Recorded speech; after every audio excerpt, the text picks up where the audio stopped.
Valorant has come a long way since beta, and many changes have been made for the better. But as much as I want to say that I'm happy that the game is constantly being improved, there are still some issues in the game that require major fixes. What's going on, ProGuides family? It is your host, Sergeant Frost, and today we're covering the 5 biggest problems that are currently plaguing Valorant. Today, we'll be covering these problems in detail, and we'll explain our take on why they can be very frustrating to deal with. So whether you're a veteran or brand new to Valorant, some of these issues are definitely something you've experienced. And if any Riot employees are watching this, give us a quick shout out when they get fixed. Although there are many issues that hurt Valorant as a game, I know that at the end of the day, we still love our tactical FPS and still strive for the top. If you guys are trying to improve at record speed, make sure you check out our website ProGuides.com, where our Radiant and Immortal level coaches are more than happy to help. Plus, we've recently partnered with TENS and Scream, who have made great courses like Scream's course on how to dominate with the duelist role. Alright, now let's get into the video. Ranked has seen some pretty significant changes since release. With the soft rank reset at one point and even removing Immortal 2 and 3 from the mix, the latter not only looks different, but definitely feels different from initial release. Although there are many things Riot have done well so far in Valorant, I believe the rank system has suffered the most instead of improved over the past year. Not only does high elo ranked feel worse, but it's also affecting the rest of our ranks as well. Let's first tackle one of the biggest issues in ranked, smurfing. Valorant being a free-to-play game makes smurfing almost inevitable. With the barrier to entry being making a fresh account and only needing 20 unrated game wins, someone can simply grind those games out themselves pretty easily. Although I don't think smurfing is the only problem that hurts the rank system, it's a big issue when players are opting to smurf more than play on their main accounts. This ties heavily with ranked feeling very coin flippy at all ranks and with the removal of queuing as 5 in Immortal Plus. Many need to play on lower ranked accounts to play with their friends. Besides adding a flex queue of some sort into the mix, I believe a big reason why smurfing is prevalent in Valorant is due to the removal of Immortal 2 and 3 and the rank reset to Platinum 3 a while ago.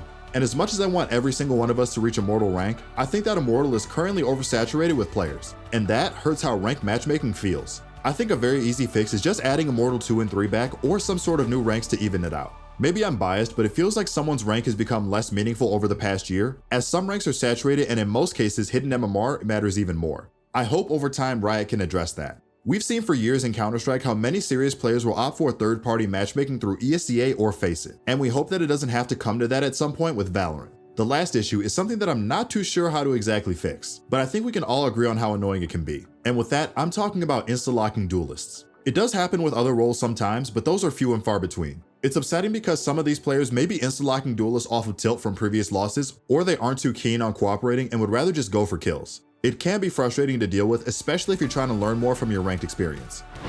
Riot promised us a tactical shooter that didn't have the same issues that Counter-Strike players often encounter, but that's far from the truth as of now. Riot has even claimed that their system will be much better at removing mechanics such as Peeker's Advantage from online play. Funnily enough, it's heavily agreed upon that Peeker's Advantage is much more noticeable in Valorant than it is in Counter-Strike. When a player peeks, that player sends their input into the server and that relays it to the player holding. Essentially, the inputs will never be 100% accurate to both players due to the online environment. This makes the player peeking have the advantage of seeing you first, before you actually even see them due to the server processing the peeker's inputs. This phenomenon is even more obvious when players have a higher ping differential. Think 100 ping compared to 10 for example. Realistically speaking, you can never completely remove mechanics such as peeker's advantage, but closing the gap is something that can be done for sure. I think it's great that Riot even considers this an issue that needs to be resolved, and it's refreshing to see a game developer be so transparent with their player base. Riot can invest into more stable servers, tighten matchmaking ping restrictions, and decrease running accuracy. The list goes on and on. I do believe Riot will eventually address these. I just hope it's sooner rather than later. Until then though, Peeker's Advantage is going to be more of a core mechanic of Valorant whether you like it or not. Now this may come as a surprise issue, but hear me out. I can't deny it, Valorant has released some crazy good skins and bundles over the past year. Regardless of what type of aesthetic you might personally like, there seems to be something for everyone's taste. However, that's not the case for our precious wallets. The Valorant shop may have some great skins, but there are some sneaky things that are in place to make us more likely to spend money when it's not really necessary. An obvious one is the bundle system that they currently have in place. Riot incentivizes us to purchase their bundles at a discounted price. Instead of potentially picking and choosing the specific skins we'd like, the bundle effectively makes us spend more unnecessary money on skins that we probably won't end up using. I've personally fallen prey to this great marketing tactic, and I have a few bundles that I regrettably wish I didn't purchase. I thought I was getting a good deal by saving money buying the bundles, and instead I'm actually stuck with skins on some weapons that I no longer want.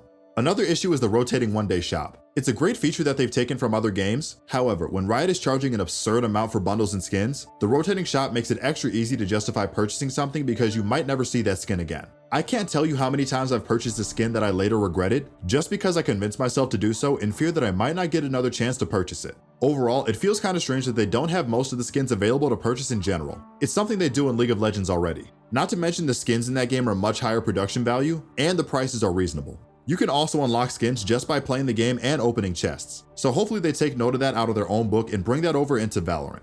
While we're hammering down on the shop, why not talk about how ridiculous the non-refundable Radiant Knights and upgrades are? Radiant Knight is already quite expensive if you're not buying the Battle Pass, which we know wasn't designed like this by coincidence. Cough cough, we know what you're trying to pull on us, Riot. Not only that, but once you use any Radiant Knight on a skin, you can't refund it. You also can't go back in tiers, so if you upgraded something and you don't like it anymore, too bad, you're stuck with it and there's no going back. I remember with the Prime Karambit knife, so many of my friends upgraded that and realized as they preferred the non-upgraded variant. Well, that's too bad for them because Riot still hasn't enabled the feature to revert upgrades in any way. Last but not least, we have the black market. I don't know about you guys, but I have not gotten a single skin that I actually want from there. Maybe my luck is just not the greatest, but I've also talked to the other people about the black market, and it seems like most players just get stuck with subpar skins for sale. Keep in mind they also have this feature in League, and there are usually 2 or 3 skins that I could definitely see myself buying off the black market. I'm not sure what's going on over at Riot, but they need to be a little more generous with their selection for the black market. I believe there have been 3 of them so far, and I've yet to purchase anything from there. I've already convinced myself that there's nothing good that's going to come out of the black market. Hopefully that changes soon. Speaking of changes I hope to see, we have our question of the day. Today's question is, which current issue in Valorant do you want to see fixed the most? Personally, I just wish Ranked would somehow be fixed to be more fun and interactive. I hate the feeling of going into Ranked and running into Smurfs and no mic insta-lock jets. Let us know what you think or if you agree with me on this one in the comment section down below. Now, let's get right back into the video. We could potentially make a video on just things that have little to no counterplay in Valorant, but today we'll just cover 3 agent abilities that have little to no counterplay. Let's start off with Jett. The agent itself isn't really the issue. However, I think her core ability Dash has almost no counterplay. Having the ability to play risky positions or peek with the ability to get out of the dodge for free is something that is not healthy in a tactical shooter. It creates a level of randomness in many games as most agents don't have this type of mobility to counteract it. Although Jett is a very difficult agent to master, I think her ability to dash in and out for free is a big issue. I'm not sure what the exact fix could be, maybe making it cost money or act similar to Reyna's Soul Orb requiring a kill could make this agent less of a menace. Not to mention Jett's dash makes using the AWP on her extremely potent, as she can just escape whenever she takes a shot. Next up we have the lovely Killjoy. I think it's safe to say most of her utility is quite frustrating to run into, but my main gripe is her ultimate. It takes out a lot of the danger in taking a site, and unless you have other ultimates or utility to destroy it, oftentimes there's almost no counterplay other than pushing the ult or running away. This ability feels more like an Overwatch ultimate than something that belongs in a tactical shooter like Valorant. Lastly, we have Raze. I think she's quite the fun agent to play. However, I fundamentally disagree with her kit. Remember when Riot said they wanted abilities to help aid in combat in the game? Well, Raze goes against that concept quite a bit. Every single ability in her kit can get a frag, and although she's received the most sizable nerfs over the last year, she's one of the most annoying agents to play against. Her nade functions a lot like Killjoy's ultimate, where you can really only run away or forward if it lands near you. She gets great mobility that can get her to and from places like no other agent can, and her ultimate is something to be very, very afraid of. Her abilities alone do have potential counterplay opportunities, but considering her kit as a whole, I think this is Riot's biggest agent design failure. It won't stop me from playing her though, and you shouldn't either, but I think we can all agree that she's quite annoying. So much for precise gunplay, right? Running and gunning has been a problem for a while now, ever since Tens popularized it on his stream way back. Running and gunning has been nerfed a bit since, but it's still a big issue, especially on certain weapons. I'm talking about the Spectre and Frenzy specifically, but in the right hands, the Phantom and Vandal can get away with it too. This mechanic is a big issue because it makes Peeker's advantage even harder to play against. Not only do you have to deal with being at a disadvantage while holding your own from an angle, you also have to deal with the potential for someone to run across your screen and still kill you. It makes crosshair placement trickier to understand, and holding close ranges with non-SMGs and shotguns a nightmare at some times. Trust me, I love how viable some of these weapons are in some situations, but when you spend quite a bit on a rifle loadout, it can feel very frustrating to die to someone running and gunning with a Spectre or a Frenzy when you least expect it. There are definitely ways to avoid these situations, like staying away from tighter engagement areas when you know they have weaker buys, but it's also something that definitely needs to be nerfed considering how Valorant's map design favors a lot of tighter engagements. I love the Spectre and Frenzy just as much as the next guy, but I'd be lying to you guys if I didn't mention how broken running and gunning still is with those type of weapons. Lastly, a small nod to the classic jump shot. It's been nerfed countless times, but still, it's definitely not a very competitive healthy mechanic to even exist in the first place. This problem doesn't only apply to the Classic either. Jumping judges are the bane of my existence, and no doubt inflict similar mental damage as it does damage in my game. Who actually enjoys getting jumping classicked over terrain or by floating jets? Because I surely don't.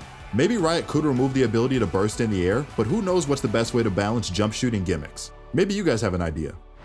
Anyways, that's enough complaining for today. At the risk of sounding too much like a Karen, I think that Riot definitely has to fix some of these issues fast. But if anything, spreading awareness of these issues is the fastest way to see change occur. On another note, understanding what's problematic in a system also means that you have the knowledge to use them. Knowing what's broken and not can definitely help you learn the meta and avoid being abused by the same unfair mechanics. If you guys enjoy this type of video, throw us a like and also subscribe if you want to keep up to date with the latest Valorant news, updates, and guides. As always, it's been your host Sergeant Frost, and good luck on the grind.